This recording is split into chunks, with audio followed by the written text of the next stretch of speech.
হাদির মৃত্যুর প্রতিবাদে বরিশাল কুয়াকাটা মহাসড়কের 0 পয়েন্টে সড়ক অবরোধ করে বিক্ষোভ করছে ছাত্র জনতা। এতে সড়কের দুই পাশে প্রায় 4 কিলোমিটার যানজট দেখা দিয়েছে। সেখানে রয়েছেন সহকর্মী জিয়াদ মাহমুদ, সরাসরি চলে যাচ্ছি তার কাছে। জিয়াদ, কি বলছেন বিক্ষুব্ধকারীরা, তারা কি দাবি নিয়ে রাস্তায় নেমেছেন, সবকিছু মিলে সেখানকার পরিস্থিতি আমাদের জানাবেন।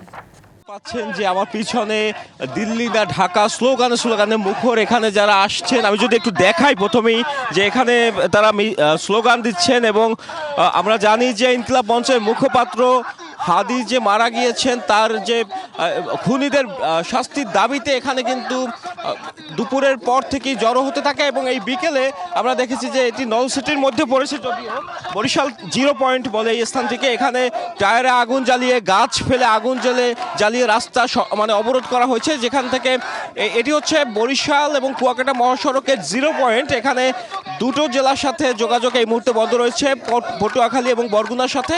এবং এখানে যারা আসছে আমি যদি তাদের সাথে একটু কথা বলতে যাই, আসলে তারা কি বলছেন, কি দাবি নিয়ে এখানে এসেছেন সেটি আসলে আমরা যদি একটু জানতে চাই। আসলে আপনাদের দাবি কি এখন? আমার তো কুয়াকাটা পটুয়াখালী যাবো, সব রাস্তা আটকাই বলাইছে, আমার তো বিপদে বলাচ্ছে। নতুন এবং ফিরে আসা গ্রাহকদের জন্য নগদে চলছে ক্যাশব্যাক সহ প্রতিদিন হাজারো উপহার জেতার সুযোগ। হবে আশা আর ফেরা, সারপ্রাইজ সেরা। আচ্ছা, আপনি যাত্রী? আচ্ছা, এনি গাড়ি যাত্রী, কিন্তু যারা আন্দোলন করছে তারা কি বলছে আমি জানতে চাচ্ছি যে আপনাদের দাবি কি? আমাদের দাবি হলো ব্যর্থ উপদেষ্টা পদত্যাগ করতে হবে, কারণ এই ব্যর্থ উপদেষ্টারা আমার ভাইকে হেফাজত করতে পারে নাই, আমার ভাইকে নিরাপত্তা দিতে পারে নাই।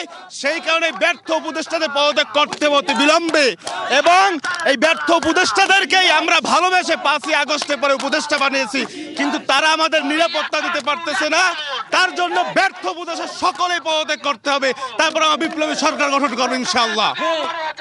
যেমনটি বলছিলেন, এখানে যারা আসছেন তারা কিন্তু স্লোগান দিচ্ছেন এবং উপদেষ্টাদের যে দাবি, পদত্যাগের দাবি তারা করছেন। এবং আমার পিছনে যদি দেখাই যে এখানে প্রায় পিছনে 4 কিলোমিটার, মানে দুদিকে 4 কিলোমিটার মতো যানজট সৃষ্টি হয়েছে। তারা বলছেন যে তাদের দাবি যদি না আদায় হয় অনতিবিলম্বে আরো কঠোর কর্মসূচি তারা দিবেন বলে আমাদের জানিয়েছেন। এতটুকুই ছিল 0 পয়েন্ট থেকে আমার কাছে সবশেষ। জিয়াদ মাহবুব, অসংখ্য ধন্যবাদ আপনাকে।